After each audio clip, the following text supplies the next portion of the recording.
আমরা রয়েছি মদনপুর টু মুক্তাপুর হাইওয়েতে।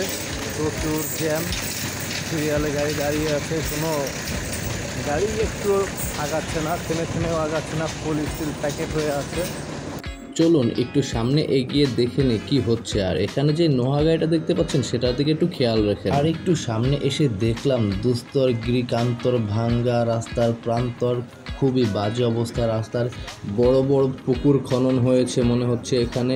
এই বড় বড় গর্তের কারণে দুইটা ট্রাক ফেসে গিয়েছে, এজন্য রাস্তার দুই পাশে রয়েছে বিশাল গাড়ির জ্যাম। রাস্তার এই বেহাল দশার জন্য একজন মোটরসাইকেল আরোহী মোটরসাইকেল সহ পড়ে গেল এই কাদা পানির ভিতরে। দেখুন মোটরসাইকেলের ইঞ্জিন থেকে সাদা ধোঁয়া বের হচ্ছে। বর্তমানে নারায়ণগঞ্জের এই মুক্তারপুর টু মদনপুর রাস্তা সবার কাছে এক বিভীষিকার নাম। দেখুন কি অবস্থা। এখানে একটি বড় গর্ত থাকার কারণে এই বাইকার ভাইটির গাড়ি পড়ে যায়। এখানে যারা চলাচল করে সেই জনদুর্ভোগের কিছু ভিডিও চিত্র দেখাবো আপনাদের। তো দেখুন সামনে রয়েছে কিছু ভিডিও চিত্র।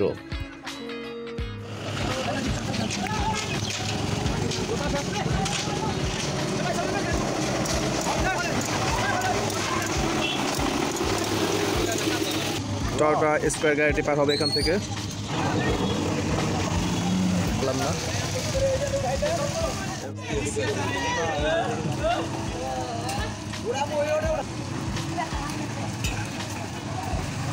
ও R15 উঠে গেল।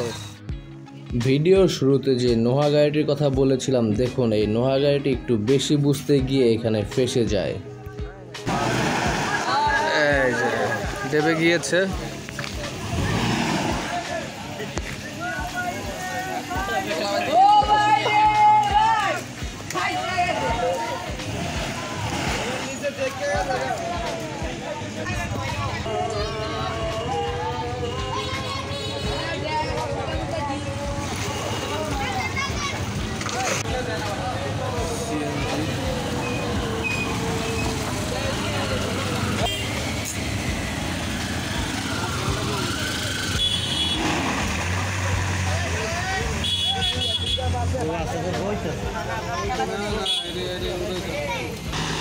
ভাই আগান আগান, সামনে আগান।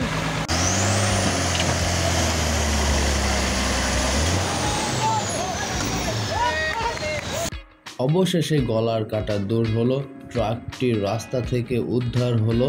এখন আমাদের সামনে এগিয়ে যাওয়ার পালা।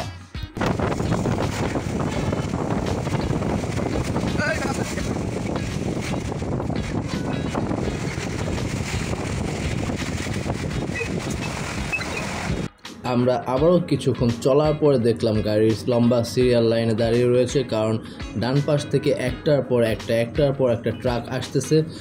আর এর কারণ হলো রাস্তায় রয়েছে বড় বড় গর্ত, যার কারণে গাড়ি স্বাভাবিকভাবে চলাচল করতে পারে না। এক পাশে গাড়ি দাঁড়িয়ে থাকে এবং অন্য পাশ থেকে গাড়ি আসতে থাকে। যখন এক পাশে আসা শেষ হয় তখন অন্য পাশ দিয়ে আবার চলা শুরু করে। এভাবে কিছুক্ষণ চলার পরে গাড়ি আমাদের সামনে এগিয়ে চললো।